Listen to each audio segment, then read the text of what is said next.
Hi, I'm Rappler Entertainment Editor Marguerite De Leon. And I'm Isa Abad, Raptor's lifestyle and entertainment reporter. And welcome to Stand By Me, Rappler's talk show on all things fandom. And today we have two very special guests. Just in time for Pride Month, Mary Clare Salazar or Logihy, Hello po. and Charlene Gallardo or Corny Babe. Hello. Both visual artists who will both be selling their art at the upcoming Komiket Pride. So welcome, ladies. Hello. Thank you. Hello. Thank you so much for coming here. You both are apparently from the South. Opo. So Thank you for having us. for the long journey to our office. So, sige, let's get started. First off, we'd love to learn how both of you got into art in the first place. So, parang ano yung core memory niyo as a budding artist? Let's start with Claire. Kasi po ako, nung grade 4 ako, lagi ko po nakikita yung dad ko na engineer po kasi siya. Tapos nakikita ko lang siya sa lamesa, may ginagawang floor plans or nagda-draft. And then ako bilang inggitera, kumuha ng papel, tapos at saka lapis, tapos nag-drawing po ako. Ang pinakaunang drawing ko si Son Goku ng Dragon Ball. Kasi siya yung lagi ko nakikita sa TV. So ako in-imagine ko ano yung itsura ni Goku, tapos dinrawing ko siya. Tapos nung nakita ko, pinakita ko po sa magulang ko, ganyan. Hanggang sa nagtuloy-tuloy po yun. Ang dami na pong nakakalat na papel lagi sa bahay. Nainis na po yung nanay ko sa akin. Tapos ang ginawa niya, binilhan niya na po ako ng sketchpad. So, hindi na kailangan nakakalat. Nandun na sila lahat. So, every time na mapupuno po yun, bibila niya lang po ulit ako ng sketchpad. Okay, so they were very supportive. Very supportive po. They were supportive of you being an artist and of you being clean and as well. So, The balance for that. did you study art Hindi. eventually? Hindi po. Isa po yun sa choices ko noong college. Mm-mm. But then, sabi ni, saka nung Salazar po kasi ako nag-aral. Okay. And then, bago po yung course na BGM, Ano yung BGM? Bachelor in Graphic Design and Multimedia. Okay. Right. So, mga pioneer yun. Baka pinag-experiment pa. Medyo iffy pa yun eh. Shady pa. Syempre, ayoko rin pong lumayo. Doon na lang po ako sa Lasal Dasma. Tapos, ayun po, ang kinuha ko po, gusto ko rin naman po yung natapos ko, which is psychology po. Oh, that's awesome. Apo, and sabi nila, kung gusto mo naman yan, go. Tapos sabi rin po nila, yung art kasi pwede kong aralin mag-isa. Totoo. Apo. Although, syempre, respeto po sa mga... Hindi naman. Anyone. Nagalit Sa mga parang kay Chef Gusto lang yun, anyone can cook, pero anyone can art. Definitely. May gano'n. Ayun, gano'n po. And then, so, ayun, happy naman po ako sa natapos ko. Okay, perfect. So, how about you, Char? Like the earliest memory at least would be, wala lang ako magawa sa bahay. Same with Claire. Nagda-drawing lang ako ng what I later found out would be fan fiction ng Powerpuff Girls. So, parang that was the earliest one. But then, towards I would say my growth in terms of like artistry, it started when I saw my classmates draw manga. Okay. Art, doodling, but then it was fully fleshed out illustrations. So I'm like, wow, do I continue my quest to get better? So it came to that, and then I stopped for the entirety of high school because I focused on writing. Okay. But then towards the end of high school, you're being encouraged to figure out what you want. Yeah. So, Sure. yeah, so it was definitely the most pressuring part. And considering I like telling stories, I also like illustrating. I decided to go to College of St. Benilde to pursue a multimedia art course. And then from there, I've had many friends. I've been surrounded by many friends who inspired me to get into like the actual skill of illustration and put in the work. So I think the pinaka-core memory of that would be when I tabled at Glorieta, which was the first one. I got invited to table and showcase my work. So I had to conceptualize what I can at the moment Mm-mm. and sort of put myself out there, even if it wasn't like the actual demographic or um, like the target market I had in mind. Mm-mm. What Because I event did was that. this exactly?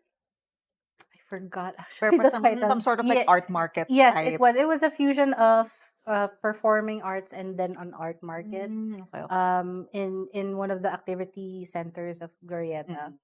So it was that. And then I had like this internal itch to do more. But then I wasn't sure of who I was. Um until eventually, like, if I get to talk about it later, it might be like the story that would comprise of like the really foundation of who I am today, which is who I am, like Corny. Yeah. Okay, sige. So stay tuned for that. Ayan. Yeah. So, you mentioned that you graduated like with a degree in psychology. We're just curious then, are you guys freelance artists or do you have like jobs na not related to art? And how do you balance those stuff? Ako po. Ikaw. Ako po ay full-time comic illustrator under PenLab. And minsan gumagawa rin po ako ng kanta pag may nagpapa-commission. Musician din po ako. Many less. A multifaceted human being. Imagine that. Ayan po. Alam niyo po ba yung sa mga webtoon kapag nagbabasa ka, merong May soundtrack? sound, oo. Opo, Miss those. passion po ako sa gano'n. That's cool. Yun. Okay. And then minsan kapag trip-trip ko lang, pag may oras, ako po nagsusulat sarili kong kanta. Wow. Okay. Pero do you perform those songs then? Or Hindi pa po. Parang Hindi pa. trip-trip. Hopefully Kasi someday. gusto ko sa tono ng boses niya that she can sing. Oo. Like she has that May mga- raspy. If you don't mind me asking, is it folk, mga ganyan, yung usual genre mo, Nako. or acoustic? Sample. Ayun po. Okay, that's so fascinating. Yeah. May ano po ako nung college ako napakarami ko pong banda. Tapos Saya. sabi ko po pangarap kong makatugtog dun sa stage ng Lasal. Yung yung saan gumraduate rin. Tapos nakatugtog po ako doon 3 beses. Tapos hindi lang po yun. Lahat po ng stage sa Lasal natugtugan ko. Ang dami Kakabanda. sa mga Ang hall. dami. Dapat bawat lahat. classroom. Dapat. Ayun po. Tapos nakakatuwa po kasi magbanda talaga. Yun. So, I mean, kung nag-start na yung music career, what pushed you to like pursue more of art? Kasi po yung mga kabanda ko, parang, although malapit lang kami sa isa't isa, naging busy na po lahat. Tapos parang ayoko rin yung po mahirap sa mag-start banda. ng banda na, yung hindi sila yung kasama, kasi sila na yung solid na banda Okay. Gets. sobrang busy lang. Saan po yung isa nasa Japan, kaya. Mahirap naman talaga mag-stay as a band. Opo. Pero malay natin someday. Ay, abangan. Opo. Ayun. Yeah. For me, I actually work as a graphic designer at an esports events company. Esports. Yes, so big tangent. Yeah. Okay. So, But, 'cause your thing is like psychedelic, whatever, and esports is very like very dark. masculine. I would say, but there are many females now in the scene, Okay.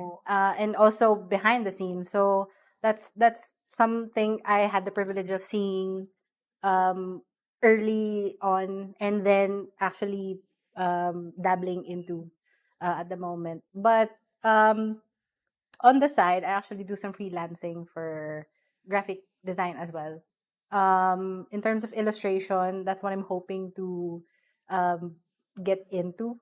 Ang sabi ko nga is that I need to really sharpen those skills so that it could accommodate other needs in terms of like book covers or children's book illustrations, which I have done, but only in passing. And of course, while doing the things that I do at my service to esports, the esports scene in general, it also serves my personal goals of being a full-time illustrator. Mm-mm. Yan, yun yung takeaway ko na parang both of you are so lucky to love art and actually do it for a living. Right. Yeah.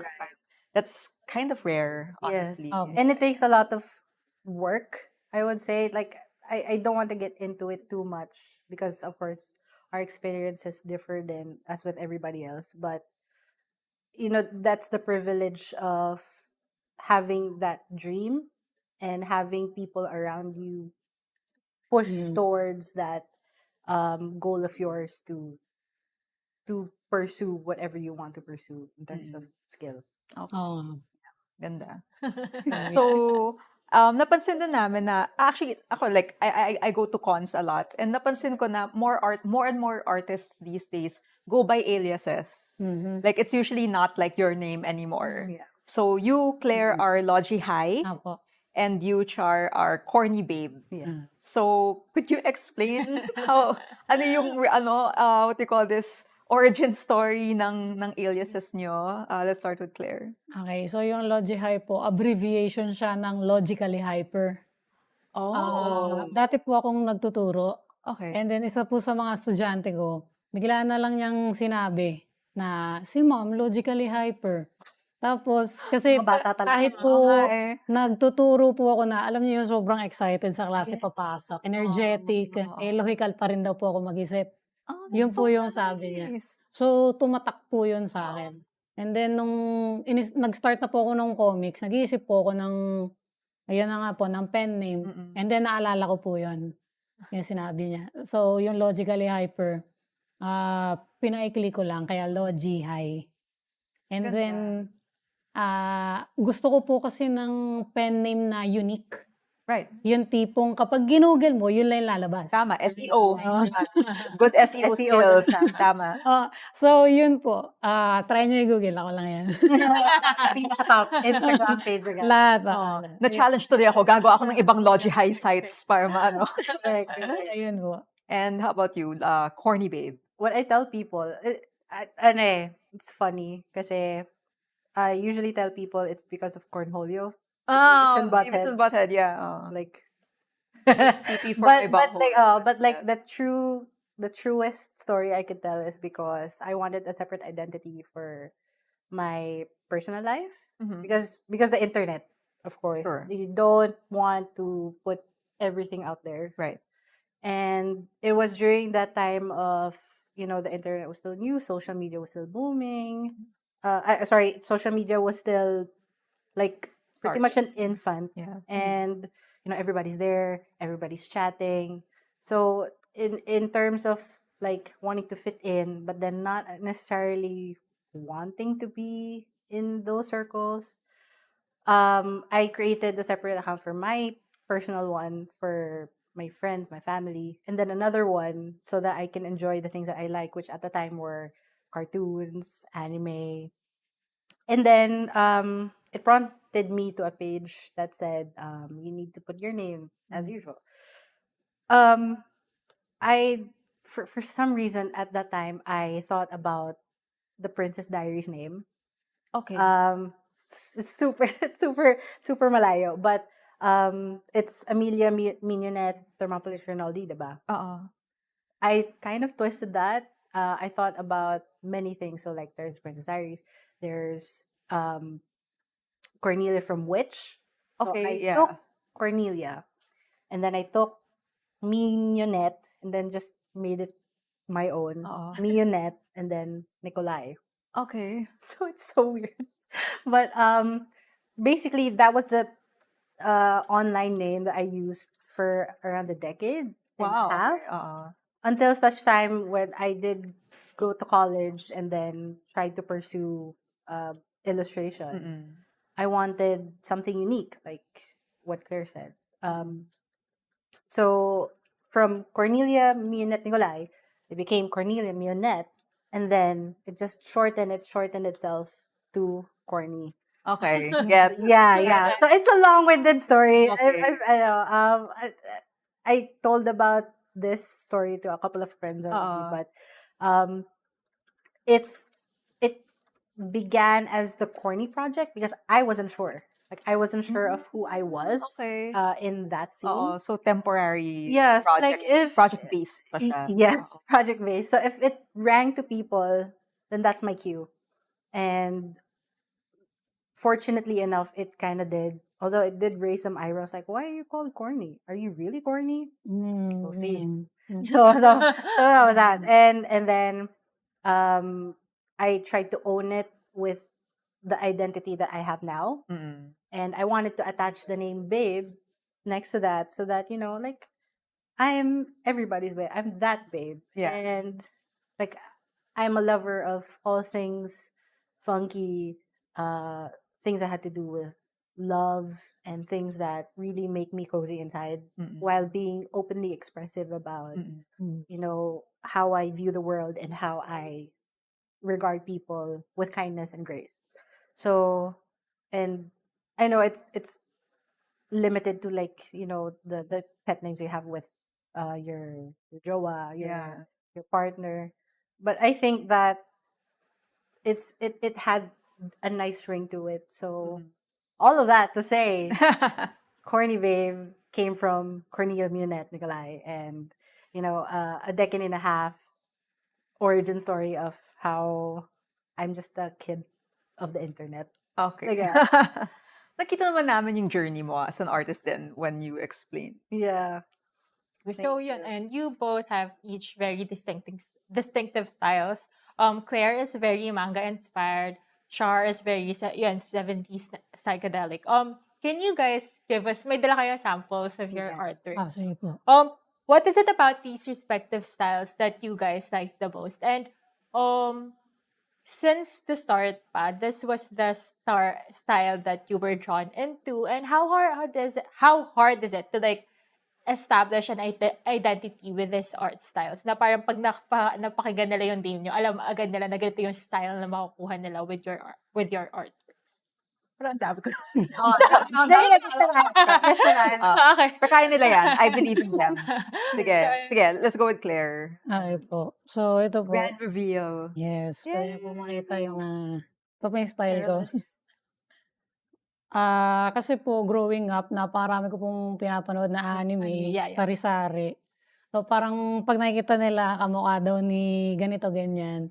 So, lagi po sinasabi, kamukha daw ni Ranma, kung kilala niyo si Ranma, One Up. Oo nga, no? Kamukha daw ni Inuyasha, mga ganon. Para sa akin, okay lang kahit sabihin nila yun. Pero, yun yung pinaka-goal eh. Gusto ko, kapag nakita nila yung style ko, nostalgic in a sense. Kasi ang ganda, parang makaluma, tapos parang sinasabi nila na parang webtoon style. Opo, yan. Yeah. And kung ano po yung tanong po na ano yung gusto ko sa style ko, it's more on ano po yung gusto nung iba eh. And I mean, ano po yung gusto ng reader sa style ko. Right. Okay. So kapag nagchat-chat po sila sa akin, ang madalas ko pong nare-receive, yung eyes. Okay. Kasi yung eyes po natin, yung pupil po natin, itim. Pero ang ginagamit ko po puti. Ayan, kung gusto mo pong makita. Like, may halo of color siya, and then it's just white. Okay. Diba? Yeah. Kulay puti. So parang pag nakita nila, ay, si Logihy to.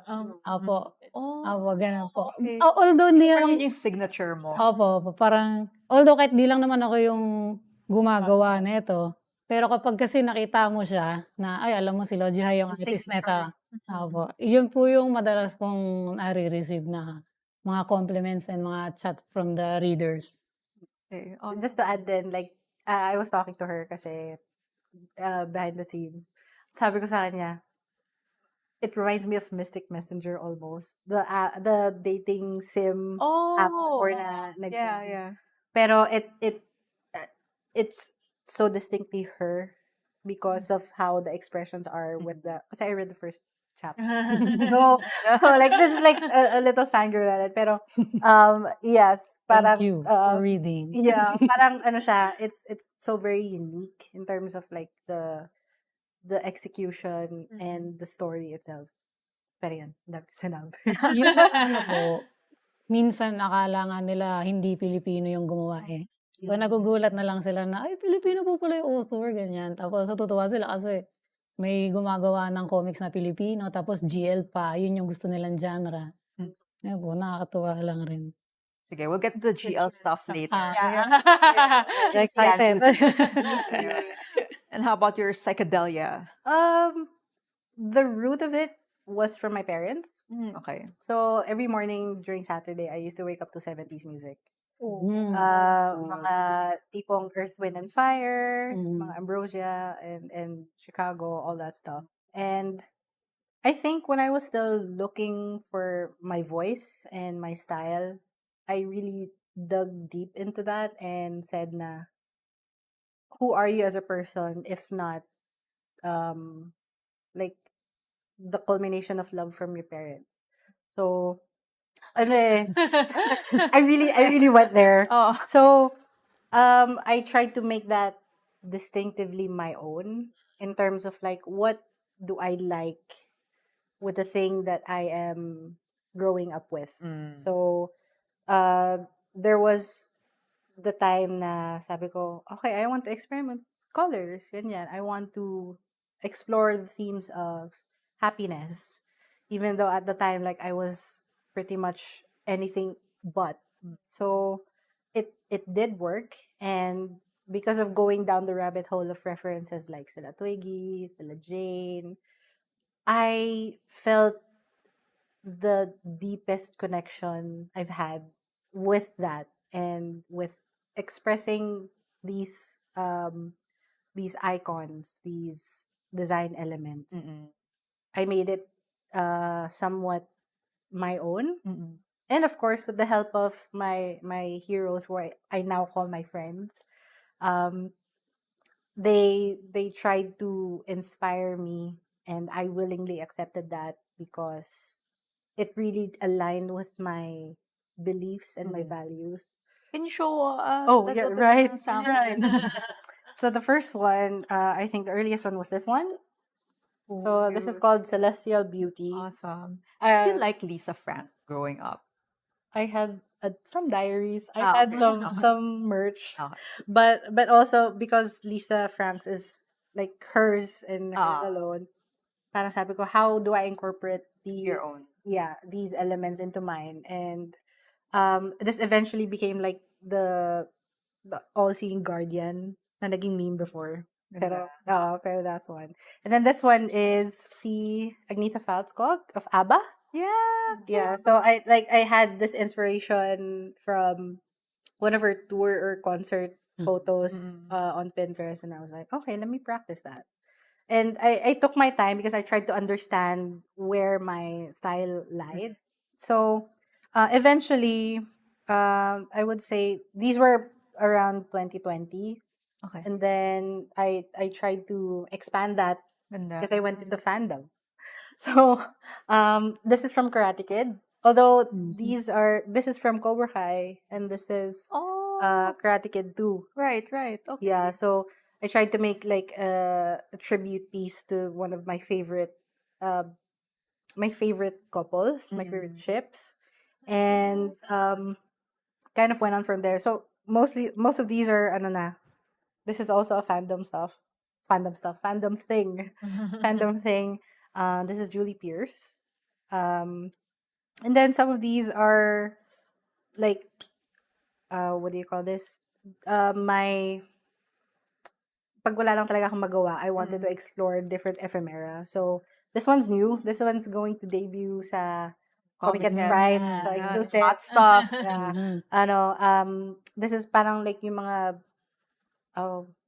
Yung billboards sa mga ano. yeah, or mga postcards. Postcards. Yeah. So behind these are designs ng stamps. So when you open this inside, you have a dedication. Ang ganda. Yeah, and then for the 4 sheets of design. So like if you are into ephemera stuff or into stationery, you can easily like just put there. Although these are not postage substitute, obviously. So Wala yung mararating. wala. Wala naman talagang love bug city. But yeah, when they pull it out, it's the it's a doodle. So this one is inspired by 60s. And then some of these are, this one is a risozine. I collaborated with Bad Student for this one with a workshop. So Ganda. yeah, it's just Ganda. a Pink na pink. yeah, it's very vibrant kasi I wanted to get close to that, the color palette that I was experimenting with. Love Uh, it. Thank you. So there's that. And then for the stickers naman, it's just a lot of Oh, girls. graphic. Ganda. Yeah, it's a lot of girls. So there's that. The babes. So you will, people who go to Komiket Pride can get Ye- that stuff and Yes. your book. Apa. Awesome. Right. Sige. So let's get into the LGBT part of your journeys. So both of you are LGBTQ artists. Have there been any challenges on your end from being an LGBTQ artist, or has it been a huge help in your art making? Like, how has it affected you as creative, Claire? Parang more on struggle pa po as an audience Okay. kaysa artist. Okay. Ako kasi una, yung girls love na genre. Although, marami naman pong sumusuporta dito. Underrepresented po. Yeah. Kasi napakarami pong BL. Yeah. Yeah. Meron pa ngang BL con. Pero nasa ng GL con. Right. Tama. Right. Di ba? Parang This is nakadalawang, sexist. Okay. nakadalawang BL con na. Although sila rin naman nag-organize nun Pero sa GL, wala pong nagsisimula. Well, anyway. Ayun po, underrepresented. Tapos, yung ang napapansin ko po lagi sa genre na yan, na women loving women, lagi na lang tragic yung ending. Talaga? Okay. Oh my God. That's a pattern din. Talaga? Tragic yung ending. Basta parang lagi na lang ayaw nilang maging masaya yung mga characters. So, in the end, like, they break up or... Opo, Oh my God. nag-break, naghiwalay, may namatay. Oh! Ayun. Rejection. Oh my God, ganun. Opo, ganun po usually. Tapos syempre nakakalungkot lang po. And then, sa mga palabas po yun madalas. Saka sa mga novel siguro. And then, sa pagdating naman po sa mga manga, mga webtoon, ang napapansin ko naman po, ang mga sumisikat talaga, yung may mga explicit adult content. Right. Tapos, parang, ako po kasi hindi ako fan ng ganun. Ganun, Ang gusto ko pong GL, yung wholesome, yung kapupulutan mo ng aral. Kasi Kapag you may put the nakita ako love agad in na girls' dyan, love. Yeah. may nakita agad na boobs dyan, parang yun. It tends to be sexualized for the baby. Yun din po yung Sure, ayoko. As always. Oo. Ayun po. Diba? So as an audience, ang hirap po talagang maghanap ng wholesome na series. Tapos naalala ko po yung isang tweet na nabasa ko. Idol ko po siya na Filipino GL artist. May nagtanong sa kanya bakit yun daw po yung gawa niya. Sabi niya kasi, bihira yung ganito na genre. Yung fantasy na GL, Yeah. di niya po yun gano'n nakikita. So, siya na po yung gumawa. Tama. So, parang sa akin lang iniisip. Tumatak din po yun sa akin. Yeah. So, kahit mahina po akong mag-drawing ng GL, ng mga girls, kasi mas magaling po ako mag-drawing ng lalaki. It's a thing, yung mga lalaki, mas magaling mag-drawing ng babae. Opo. Okay. And then, so dahil yung kagustuhan ko na makagawa ng GL, nag-practice ako mag-drawing ng babae. Para makapagsulat po. Now you have a book. Oo nga po. Diba? Hello po. Yay, good job. Ayun po. Worth it naman yung effort of trying to Yeah, oo. And Opo. yun talagang takeaway namin from fandoms. Like, if somebody really sets their mind to something, yeah, they can do it talaga Parang, they just need to be like, what do you call this, angry enough, I guess. Saka matagal na po akong fan ng GL na genre. Pero BL pa rin po yung dinadrawing ko. Kasi nga po, mas magaling mag-drawing ng lalaki. I felt Pero nung nakita ko po na sobrang sikat daming BL, sabi ko, ano ba yan? Di ako naman gumawa ng GL. And now you have your niche, diba? Pag people know you na as Oo nga po, GL as a GL person. artist So, po. yun, it all works out. Ang dami pong natutuwa kasi nga po, konti lang po gumagawa ng ganitong stories. So natutuwa sila na, uy, tapos Filipino pa. Ayun po, dun sila natutuwa. Ako po ay it's my pleasure din po sabi or makapagkwento ng ganitong story. And more readers are gonna appreciate that. Yeah. Sana And po. hopefully be inspired to do their own Right. reels. Opo. Right. Yeah. Opo, yun din po yung goal. So how about you, Char? So I don't have much to say. Although colorful yung kay Claire. On this side of like my journey, kasi I can't say na I've been open about it as of yet because I only came out last March. To my parents. Yeah, to my parents. Okay. Oh. Parang it used to be just on the down low. Right. Na, of course, with BL, I also did BL stuff then. But in terms of like women love women content, it was always kind of like concealed because I didn't want to come out when I wasn't fully ready to come Sure. out. And it was very important to me to actually come out to them first before I ever shed off this cloak of doubt and, try to put myself out there. Recently, though, because I've been working on some merch, I felt like there's this sort of, yun yung mention ko kanina, there was this theme of sexualization when it comes to women and lesbians, the Right. bisexuals. Yeah. Na they don't necessarily see it as just two girls wanting to love each other. They see it as another Yeah, it's a porn thing. yeah, it's a yeah. porn thing. Kaya I think that's something I'm critical about in terms of like I don't want to walk around eggshells definitely about that theme.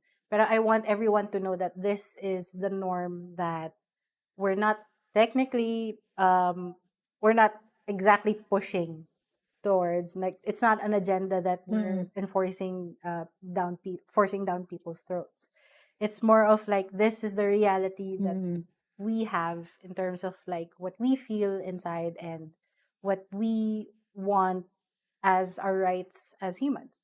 So there's definitely a whole separate discussion about that, but that's what I'm trying to go towards, at least some in the foreseeable future, where there are no doubts about having this kind of love just radiate towards all genders, whatever your gender is. It's more of just like trying to express that, and on the side also expressing yourself and what you think would be beneficial to different audiences. Okay, I'll just go back with the GL series. So recently na siya na-publish. Opo. How from Sayaw. Para sa exam lang. Mawawin eh. Ay, mamawi. Sa Sorry. Komiket Pride, hanapin niyo yung babae. So, kailan siya na, can you tell us more about the story? Like, pahapyaw lang. And what are the, ano ba? Parang, tapos May what are spoil the pa kayo. lessons you learned about the publishing industry since it's the first time na talagang Na nakapag- magkalibro. Yeah, Opo. Yung una niyo pong question ay, Parang pahapyaw lang what what is it about? yeah.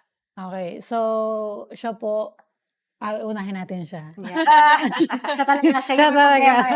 Siya yung nagka-problema eh. Bali, ito po si Florence. Natanggap siya sa kanyang dream job as a marketing manager sa isang scent company. Ang pangalan po ng company ay Reminiscence Co. Okay. And sense like smell. Oo, nga pabango. And then, syempre, dahil ang saya niya, inimbita niya yung girlfriend niya, long-term girlfriend, 8 years sila, Okay. para May hugot. kumain sa paborito niyang restaurant. Okay. Ang pangalan po ng restaurant ay Exhausted. Okay. So, tapos. Tapos po, context lang dun sa Exhausted kasi kaya yun yung pangalan. Dun pupunta yung mga taong pagod para sa Tama. para Unwind. mag-relax. Unwind. Yes, pag-unwind. Okay, spoiler po yan, pero sige. Pati lang. Opo, hindi naman And fun fact yan. Fun fact lang siya. Trivia lang naman siya. Tapos po, so nandun na, kumakain na si Florence, yung girlfriend, hindi pa rin, parang sabi niya, uy, ang saya-saya ko kasi natanggap ako, ganda ganyan. Tapos yung reaction niya parang, okay, congrats. Tapos, Sobrang deadpan. opo, tapos parang sabi niya, anong meron, ba't ganyan? Parang di ka naman masaya para sa akin. Mm. Tapos sabi niya, pasensya na kasi parang kinita lang po talaga siya doon para makipag-break. Tapos, Oh, ang reason niya, kaya, tinanong siya bakit, like, ako ba, kasalanan ko ba, isip niya. Tapos, ang sabi niya, one day daw, nagising na lang siya na hindi na siya mahal. Doon ako galit eh. Kasi I read it. Oh my Para God. sabi ko, talaga ba? Nagagalit niya. Nangyayari yun, but like, oh my God. Nagagalit. Why? Galit na galit po yung mga tao sa comments eh. Like, Bet. opo na, sana natulog ka na lang ulit. Sabi. So, patulogin kita. Ayun po. And then, so si Ateng nagdrama-drama sa ulan. Umulan po kasi noon. Lumabas siya, nagpaulan. And then nakita siya neta. I see. Okay. Ni Eugene. Siya po si Eugene. And let's And not then, spoil the rest. Pinayungan lang. Pinayungan. Pinayungan kasi nagpapaulan niya. Tapos kinonvince siya na pumasok sa loob. Parang traumatizing po yung nangyari sa kanya dun sa Sa place yun. sa place niya. Yeah. Parang ayaw niya nang bumalik. Pero napilit po siya kasi ang lakas po ng ulan. Okay. And then dun po sila nag-usap. Tapos nag-rant-rant siya dun. Sabi niya naman sabi ni Florence, hindi ko naman makikita ulit to eh. And then na-discover niya na siya pala yung boss. Hi, boss. Oh my God. Sa bago niyang job. Okay. Wow, what a Opo. premise. Okay. So yun na Good po yun. premise. Yes. Okay, So perfect. basahin niyo po. Basahin niyo po sa Fandom app or bilhin niyo tong book ko para malaman ang mga susunod na mangyayari. Tell us about PenLab, like yung publishing journey mo with them. Okay. So una po, kinuha po nila ako dun sa isa kong comics na nasa webtoon, which is yung Unintentional Game. Okay. Raising mental health awareness din po yung story na yon. And nung una sabi ko, parang in-approach nila ako na mag-publish. Kasi nainggit lang po ako dun sa isang kaibigan na kinuha siya eh. Sabi ko, wow, gusto ko rin makuha dyan. And then one day, yung editor ko, si Bernie. Hi, Bernie. Hi, Bernie Mercado. Yes. Opo, minessage na ako kung pwede daw bang i-publish yung UG dun sa kanilang platform. Siyempre ako, saya-saya ko na, uy, Pilipino to eh. Yeah. Opo, publish tayo sa Filipino platform. Siyempre, support lalo na patriotic po ang tao. And then, doon po nagsimula. So, grateful po kay PenLab for having me. And napaka-relax lang po. Okay. Paano napili yung story na i-publish siya as a book? Okay. Bali yun hindi po talaga to para sa PenLab. Opo. Meron pa pong other company parang reach out sa akin. Sa kanila ko parang ginawa ko para sa kanila. Wow. And then, Sought after siya. Sought after. And then one day, nakita ni Bernie, kasi nagtitease po ako sa Twitter ko. Siyempre, yeah. And then tinanong niya, para saan yan? No, tapos sabi ko, merong company na nag-offer sa akin, ganyan. Tapos, hanggang sa, yung kinompare ko po, yung sa contract nun, ito sa contract ni PenLab. Mas maano. Parang sabi ko, parang okay po yung offer ni PenLab. Kumbaga, hindi naman nalalayo doon sa isa. And then, mga Pinoy pa to. So the other one wasn't Pinoy. Ay, hindi po. Okay, yeah, that would be a big factor, I would imagine. Opo. Tapos, ayun. So, nakita ko po, mas chill. Kasi doon po sa kabila, patayan. Yung mawawalan ka ng social life. Ganun siya. And then, nung in-explain po sa akin ni PenLab na ganito lang tayo, ganyan. Yeah. Doon na kay PenLab na po ko. Freedom ba when it comes to like your works? Or dapat parang may specific instructions sila sa how would the story go? Or Yun po yung role ni Bernie, since siya po yung editor ko. So, may bibigay akong outline, kung ano yung start, middle, and end niya. And then kami na bahala magpatakbo. So, ganun po. Kami po yung nag-uusap para anong gagawin dito, ganyan. And then kung yung plano ko po, medyo hindi niya bet, willing to compromise, basta gusto ko pa rin. Hindi po ako gagawa ng yung hindi ko gusto. Oo.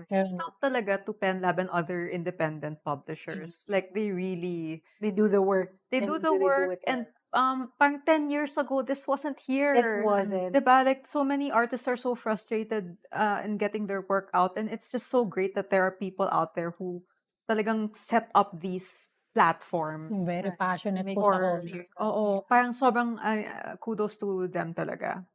Ayun. So, let's get into Komiket, finally. So both of you have tables sa upcoming Komiket Pride. It's from June 16 to 18 sa Ayala Mall sa 30th, which is just over there. So you both have also sold at previous Komikets and independent, what do you call this, cons. Right. So what are your thoughts on these kinds of events? So let's start with Char.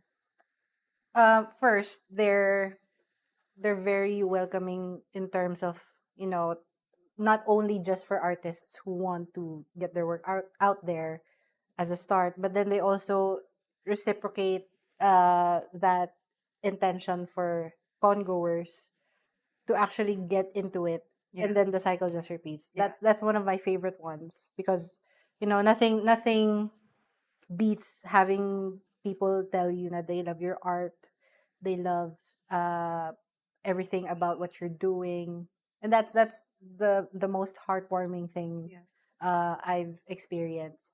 um Although granted, not all of them are as successful in terms of, like, the returns. Sure. So that's one of the things that I had to struggle with for like 5 years. I started in 2017 with like just one small zine, a few stickers that I tried doing during my spare time while waiting for graduation, and then of course, while learning the ropes of how people do it with theirs, um, it really is a labor of love. Yeah. And of course, because there are expanding IPs in terms of Komiket, there's StickerCon, and all else. I think one of the troubles that these organizers come from, also from an organizer standpoint, but in esports, is that there really needs to be more care towards exhibitors, Right. because that's a lot. Like, you get a venue, for example, like centrist elements. You have to fill all of that with tables Yeah. of artists of varying degrees. So it's a lot of work, but also it's, again, another two-way process where you have to listen to your exhibitors who are paying you for the slots and for the rest of the fees that need to run this event. And these tables don't come cheap. They're They like don't. thousands talaga. Especially when it comes to no time na fresh out of ano pa ako, College. Oh, wala kang Yeah, peso. where am I gonna get that? Yeah. I only earn like less than what is now considered the minimum wage. So it evolves with the exhibitors, but then of course, because it's been something that's happening for years now, they feel like they may feel like, this is the template, this is the structure for everything else, and then we'll just let them do the rest. It never has to be like that. It has to evolve, and it has to be a two-way communication process between the artists and the organizers.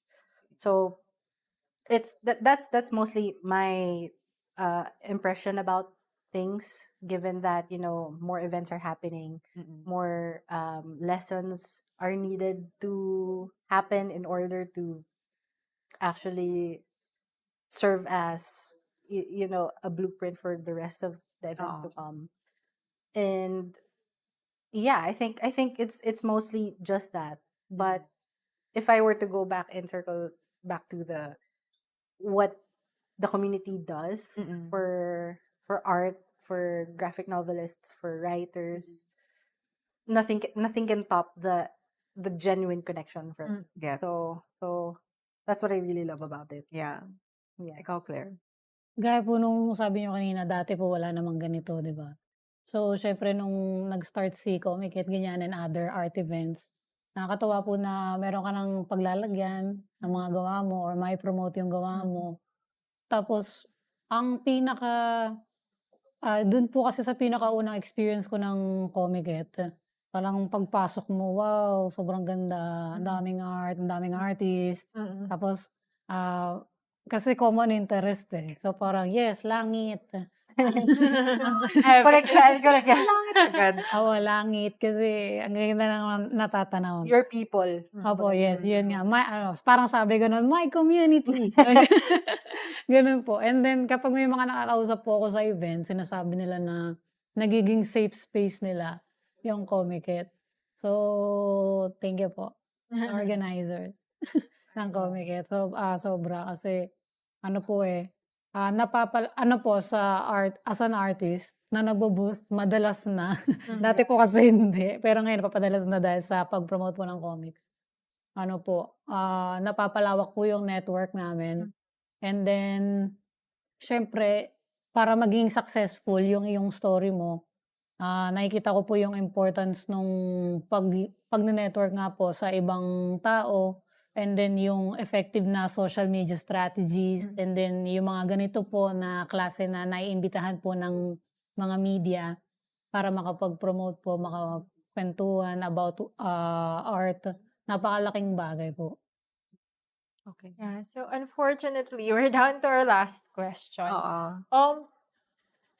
Para sa akin, as not like an artist, parang overwhelming to actually put my art out there, di ba? Parang, lalo na if you're not familiar with the scene, you don't have any friends from the community. So, given your experience, ano po yung advice nyo to like those starting just in the whole art?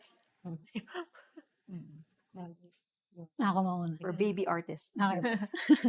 Ang masasabi ko po, practice lang ng practice. And then, kung gusto mo talaga yung art, i-pursue mo. Kasi mahirap, yung gagawa ka ng bagay na hindi mo naman gusto. Or sasabihin nila na wala daw pera dyan sa art. Diba? Yun ang yun ang lagi sinasabi, parang pagpipili ka ng kurso. Tapos ang gusto mong course ay nasa art. Sasabihin, wala naman pera dyan. Mag-engineer ka, mag-architect ka, mag-doktor ka. Huwag ka na manood ng movies. So, Ayun po. Parang, ang pangit kasi kung ano sana yung gusto mo, ituloy mo lang. Opo. So, yun ang sabi ko, practice palagi. Tapos, post lang ng post online hanggang sa mahanap mo yung audience mo. Opo. May mahanap mo rin yan. And before we get to Char, I believe you have like a special message. May ano ka? May shout out ka daw sa friends mo. Ay! Akala ko mamamaya pa yan. Hindi. Ngayon na yun. Hindi mo ba dala yung ano mo? Ay, yung lista ko po na sa cellphone. Sige. While you're looking for that, sige. Si Char. Sige po. on my side naman, it's more of like the mental health portion of it because of course from start to finish, I wasn't without any like speed bumps or mga potholes, mga ganyan. Yeah. And there were times that I did feel so down because I'm not getting it right. I'm not getting the numbers. I'm not expanding my connection. All of these intrusive thoughts. It was only recently I came to terms with it na you don't have to be present 24/7. Yep. You don't have to be relevant. You don't have to post for the sake of posting because of course with the difference between our stuff and stuff of say like corporations and their marketing departments, they have content to churn out. Yeah. In terms of our art, it cannot be rushed. It only has to be what you want it to be when you're comfortable with it. And I had to learn the hard way. And of course, it's 5 years or so na just figuring out like where am I going wrong. So I do see the benefit of just honing those skills the way we did pre-internet, like, mga 2008, nag-aaral ng tutorial, ganyan, how to draw eyes, how to draw, Mm. how to draw, parang ganon. Hands. Yeah, hat. Oh my gosh. Don't get me started on Hiding hands. the hands. Hiding the hands behind it. So parang, it's, we have to bring back that perception and mindset na I have to do the work in order to fulfill this need inside me, which is creating. And creating is something that relieves the soul, and it also brings people together. So, medyo psychological siya, spiritual siya, but that's how I believe in myself, in my art, and what got me through, and now I am very, very fortunate to say na I have more people to look up to and have people look up to me, and it's a great privilege to That's really great. yeah, it's a great privilege to have that, and we want that.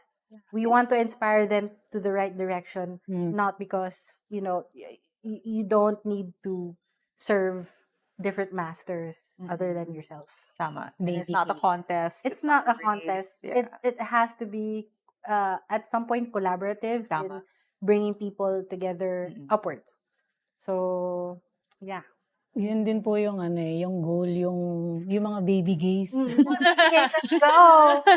Yung sana lumaki sila na mayroong representation na maayos. Yeah. Because in the first place for you, like, did you have like yung very close mentor when it comes to that? Wala. Kasi diba, like, you wanted that. Para nalaman mo na lang na bading kayo. Parang, ba't walang bading na, na gumagawa ng ganitong klaseng art? Parang, like, Yeah. why aren't there any more, like, sapphic stuff? Yeah. No more, no queer stuff na ganon. So, it's a need right now, and I will say na marami ng ganon sa art community. Opo. Marami ng ganon. Swerte ng mga Yeah. So there's this folder burning in your hands. Ano yan? Opo. Oh, it's jumbler. Opo, yung mga kaibigan ko po, supportan niyo po kami sa Komiket Pride. Pupunta nyo sa Komiket Booth Pride. number. Yan yung mga booth numbers nila. Opo, ito po yung booth number namin. Yay. Punta niyo po kami, What's ubusin your niyo po booth yung number? paninda namin. Mine is number 37 with 37. Betsy Cola. So we're two sisters, queer sisters na trying to make psychedelic art. So Awesome. yeah, so we have a collaboration na we hope to release sa Komiket Pride din. Cool. So hush muna doon. Pero it's in a few days, so it's not that far. Okay. So do you guys have any other shout outs or last messages? Kanina pa ito nag-wink. Wala na ba? Ikaw, mauna ka ba? Okay na. Yeah, okay na. Wala kang shoutout. To my lovely friends lang, thank you for the never-ending support, and of course, long live the LGBTQ plus community in this country. May God bless us. Okay po. Ako naman po, binabati ko po yung pamilya ko sa Cavite, Las Vegas. Sa Las Vegas? Wow. Hindi, kuya ko lang po. Okay. Kala ko. Si Daddy Tony, Mami Faye, yung mga kapatid ko po, si Luis, si Patrick, and si Kuya Miggy na nasa US. Binabati ko rin po lahat ng tropa ko sa Cavite. Okay. And yung Pen Lab team po, Ah. si Bossing Bernie and si Boss Rexy. Gusto ko rin po batiin yung sa Fixiesta team, mga co-organizers ko po. Doon sa, meron po kami in-organize na GL event. You're And- organizing. Apo, isa ka doon sa tatlo. Oh my God! Kasi mo ko pala siya. Katabi ko siya kanina pa. So, what is this GL event? Quickly, before we end. Sige po. Bali yung sa Fixiesta, GL event po siya, para sa mga GL enthusiasts. And gusto po namin mag-start na maliit muna. And then hopefully next year, makapag-GL con kami. Yeah, Kasi that's what we were talking about. wala po talaga nag-i-start ng mga ganyang event. Sabi ko, feeling ko tayo na to. Tayo na to. So, start small po muna. And then, kapag success po ito, June 10 na po kasi. So, June 10 na ang sa Fixiesta. Kapag success, Saturday. Saturday. Kapag success po siya, edi push po try po namin yung malaki. And then hopefully maging success din po yan. Success yan. Opo. So, hi sa mga friends ko, si Nancy and Vale. Opo. And mga kaibigan ko po, si Raz. Si Raz, si Sai, si Lika, at si Chansky. Hi guys. And lastly po, gusto pong batiin yung isa sa mga naging inspirasyon ko para matapos ang aking libro. Hi Ray. Ingat dyan sa probinsya and I can't wait to see you again. And on that very kilig note, that's the end of this episode of Stand By Me. You can find Logihy and Corny Babe at Komiket Pride at Ayala the 30th from June 16 to 18. So if you guys have any suggestions for upcoming Stand By Me episodes, just hit us up on our socials. I'm Marguerite De Leon. And I'm Isa Abad. Thanks for watching. Yeah.